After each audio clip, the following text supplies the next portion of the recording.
فضیلت کے بارے میں انہوں نے پوچھا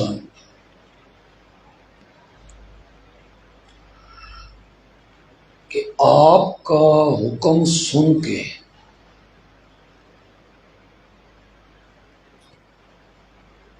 ہم اپنے جانور ذبح کریں گے،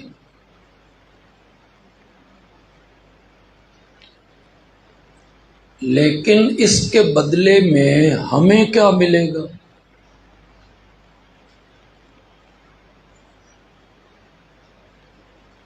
آپ نے فرمایا بِكُلِّ شَعْرَةٍ حَسَنَةٍ،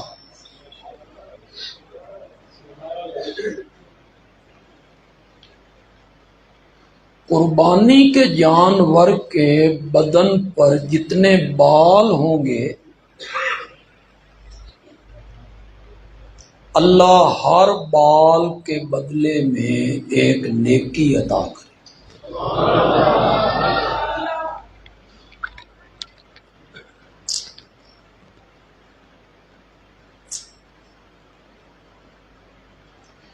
پتہ نہیں علماء کو میری یہ بات پسند آئے یا نہ آئے، یہ ہر بال کے بدلے میں ایک نیکی حقیقت پہ معمول نہیں ہے۔ بزرگوں نے اٹھا تھوڑی جی مہربانی، میں سست ہو جیسا۔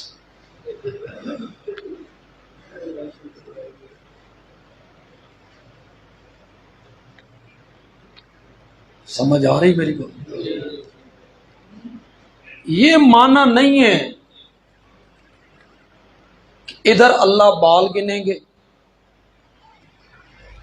جتنے بال ہیں اتنی نیکیاں دے دو، یہ معنی نہیں، یہ اللہ کے عدل کے خلاف،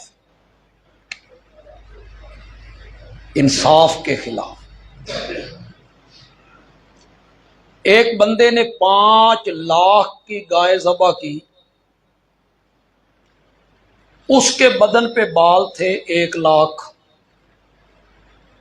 اللہ کہیں گے بھئی اس کو 1 لاکھ نیکیاں دے دو، اور دوسرے بندے نے 20,000 کا دمبا ذبح کیا،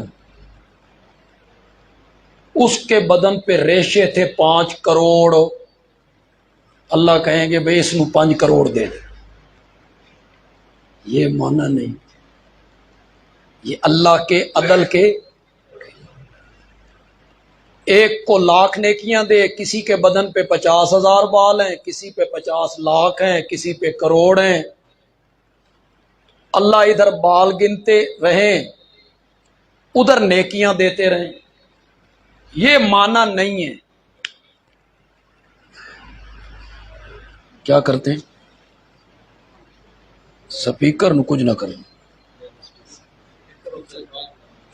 ہاں جی،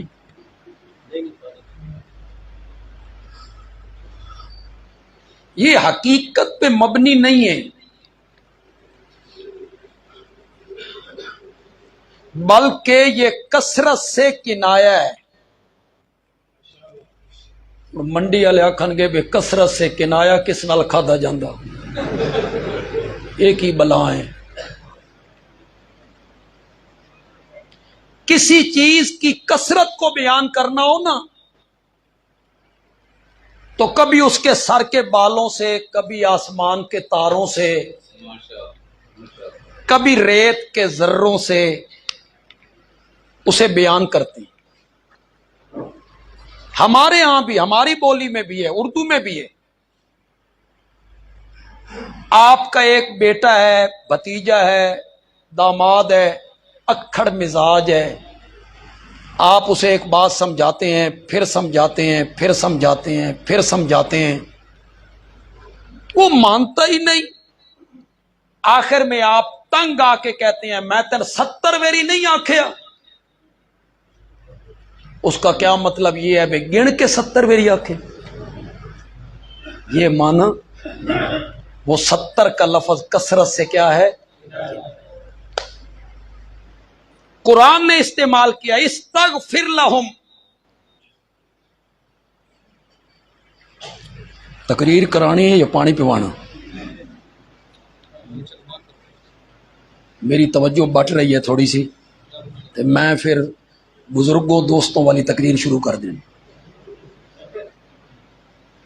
پانی تے من پینا چاہیے،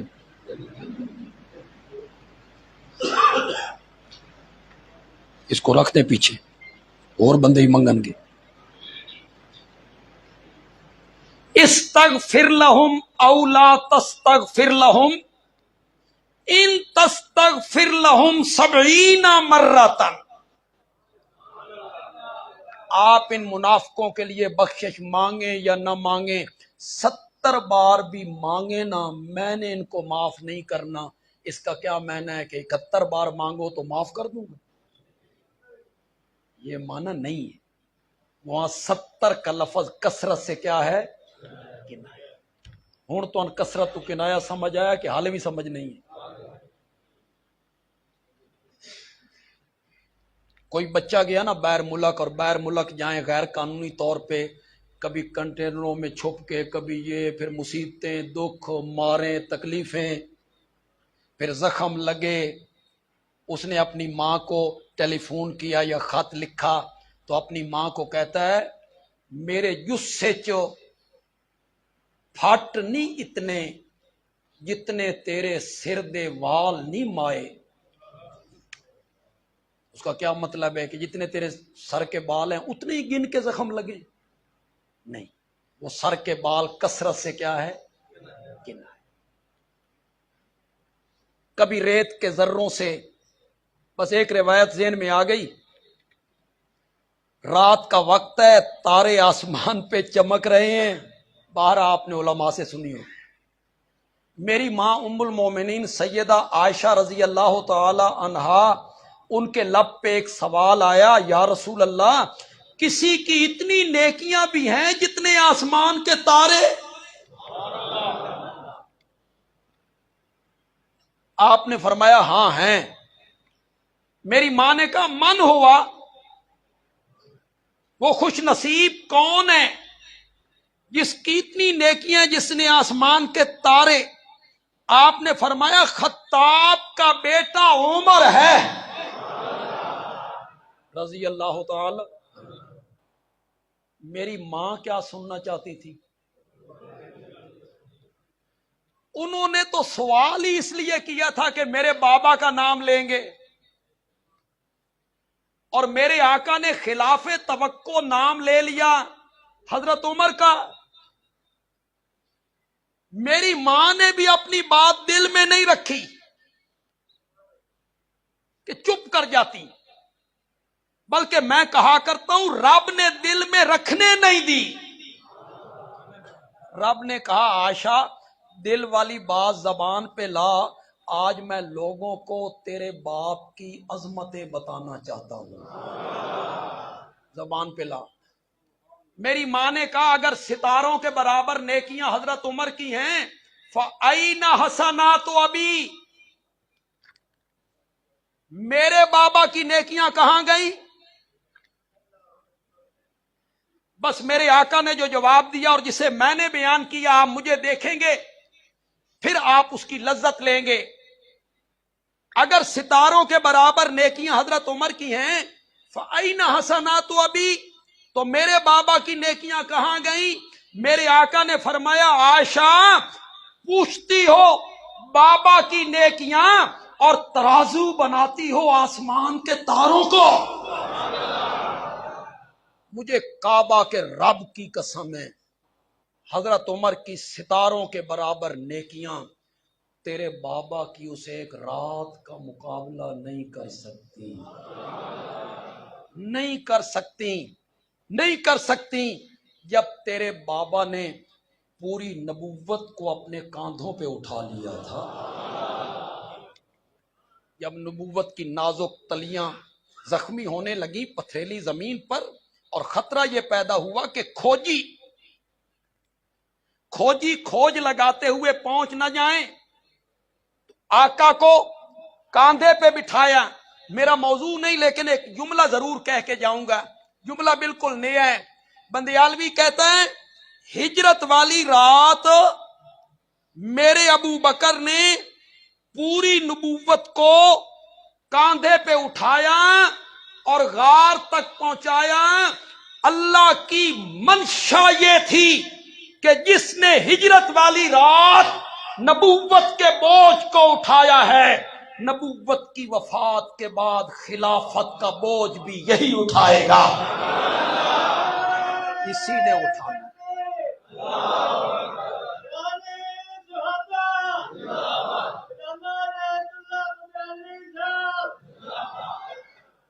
ہے نا نعرہ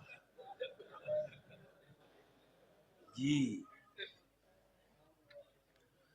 حالانکہ نعرہ لگانے چاہیے تھا عظمت صدیق اکبر، یہ نعرہ لگانا چاہیے. یہ میرا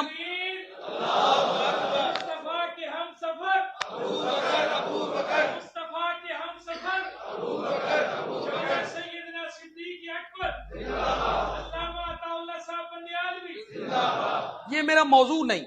میں صرف یہ کہنا چاہتا ہوں کہ یہ ستاروں کے برابر نیکیاں، یہ معین تعداد نہیں ہے کہ جتنے ستارے ہیں اتنی نیکیاں، یہ مراد نہیں ہے.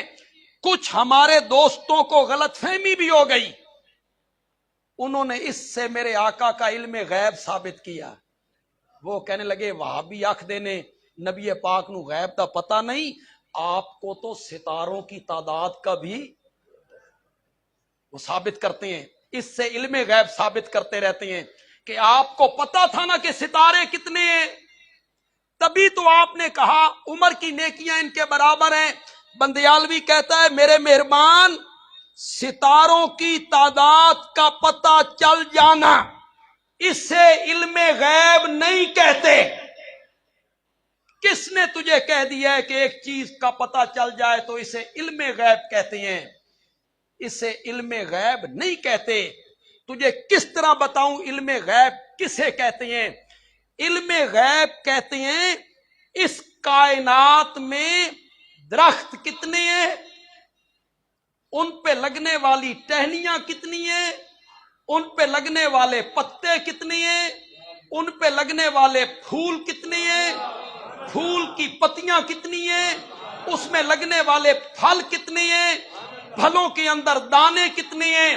اس کائنات میں سمندر، دریا، ندیاں، نالے، نہریں، چشمے کتنے ہیں، ان میں پانیوں کی مقدار کتنی ہے. اس کائنات میں ٹیلے کتنے ہیں، ریت کے ذرے کتنے ہیں. اس کائنات میں انسان کتنے ہیں، جنات کتنے ہیں، فرشتے کتنے ہیں. اس کائنات میں کیڑے کتنے ہیں، مکوڑے کتنے ہیں، مکھیاں کتنی ہیں، حشرات الارض کتنے ہیں، سانپ کتنے ہیں، سور، کتے، بلے، بندر، شیر، بھینسے، گائے، کتے اس کائنات میں کتنے ہیں، ان کے جسم پر اگنے والے بال کتنے ہیں. اسے علم غیب کہتے ہیں. یہ خاصہ نبیوں ولیوں کا نہیں، عرش والے کا ہے. اسے علم غیب کہتے ہیں. صرف ستاروں کی تعداد کا پتہ چل جائے اسے علم غیب کہتے ہیں. اسے کہتے ہیں اطلاع علی الغیب. غیب کی خبر پہ اللہ نے اپنے نبی کو کیا دے دی؟ اللہ نے بتا دیا بھی تارے اتنے، اللہ خیر صلی اللہ. آپ اس سے علم غیب ثابت کرتے رہتے ہیں. علم غیب کا مفہوم بڑا وسیع ہے. افریقہ کے جنگلات ہوں اور پت جھڑ کا موسم ہو، پوری کائنات میں پت جھڑ کا موسم ہو اور پتے گریں، ٹہنیوں سے ٹوٹ ٹوٹ کے پتے گریں. اللہ کہتے ہیں ہر ٹوٹنے والے پتے کو بھی جانتا ہوں، اور ٹہنی سے ٹوٹ کے زمین پہ آتے ہوئے اس نے راستے میں کتنی کروٹیں تبدیل کی ہیں میں اس کو بھی جانتا ہوں. یہ ہے علم غیب جس کو قرآن کہتا ہے یعلم السر اخفا، جانتا ہے راز کو بھی. اخفا، راز سے بھی زیادہ پوشیدہ چیز. اللہ اکبر، جانتا ہے راز کو بھی. علیم بذات الصدور. شہباز کرے پرواز تے جانے حال دلاں دے.